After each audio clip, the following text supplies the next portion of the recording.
यह संसार एक भ्रम है, मिथ्या है। ज्ञान से इस भ्रम और मिथ्या को दूर किया जा सकता है। जरूरी नहीं कि जो हम देख रहे हों, सुन रहे हों, वह सत्य ही हो। वह सच से अलग भी कुछ हो सकता है। सच तो यह है कि दुनिया कुछ नहीं बल्कि एक धोखा है। वास्तव में इस जगत का कोई अस्तित्व नहीं है।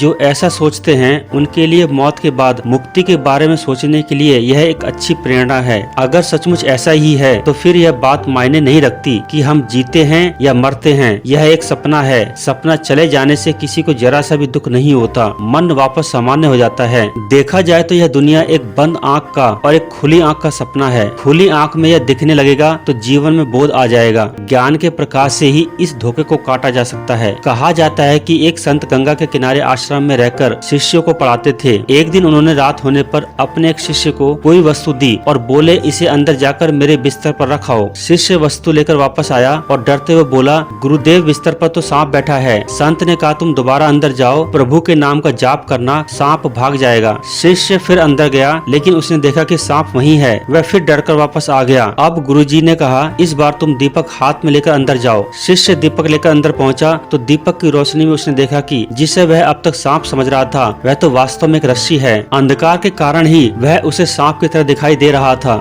गुरुदेव को जब उसने रस्सी होने की बात बताई तो वह बोले, संसार गहन मिथ्या का जाल है। ज्ञान के प्रकाश से इसे काटा जा सकता है। अज्ञानतावश ही हम बहुत से भ्रम पाल लेते हैं। उन्हें दूर करने के लिए हमेशा ज्ञान का सहारा लेना चाहिए। संसार के सारे सुखों के लिए हम दिन रात एक करते रहते हैं। इसके बाद भी हमें सुख की प्राप्ति नहीं होती है। ये सुख हमारे शरीर से जुड़े हैं, इस संसार से जुड़े हैं। शरीर और संसार की तरह ये भी नश्वर हैं। दूसरी ओर अपनी आत्मा के सुख के लिए हम कभी प्रयास ही नहीं करते हैं। इसी से कई प्रकार के पाप होते रहते हैं। हम मन में सिर्फ सुख का चिंतन करते रहते हैं, जबकि इस संसार में सुख और दुख है ही नहीं। सुख और दुख को हम स्वयं मान लेते हैं। दुख के कम होने को ही हम सुख मानते हैं। हमारे मन का काम होता है भ्रम पैदा करना। जिस चीज से हमें चाह होती है या जिस चीज से हमें कोई डर होता है, कई बार उसके होने या दिखने का हमें भ्रम होता है। यह हमारे मन से ही निर्मित होता है। इससे पहले हमारे मन में इसकी छवि पैदा होती है और बाद में हमें कुछ दिखाई देने जैसा भ्रम प्रतीत होता है। दुनिया में सभी तरह के भ्रम हमारे मन से ही निर्मित होते हैं। इसे हम अपने मन की कल्पना शक्ति से भी जोड़कर देख सकते हैं। यह तो सब जानते हैं कि जो है आज का ही समय है और अभी का ही पल है। भूतकाल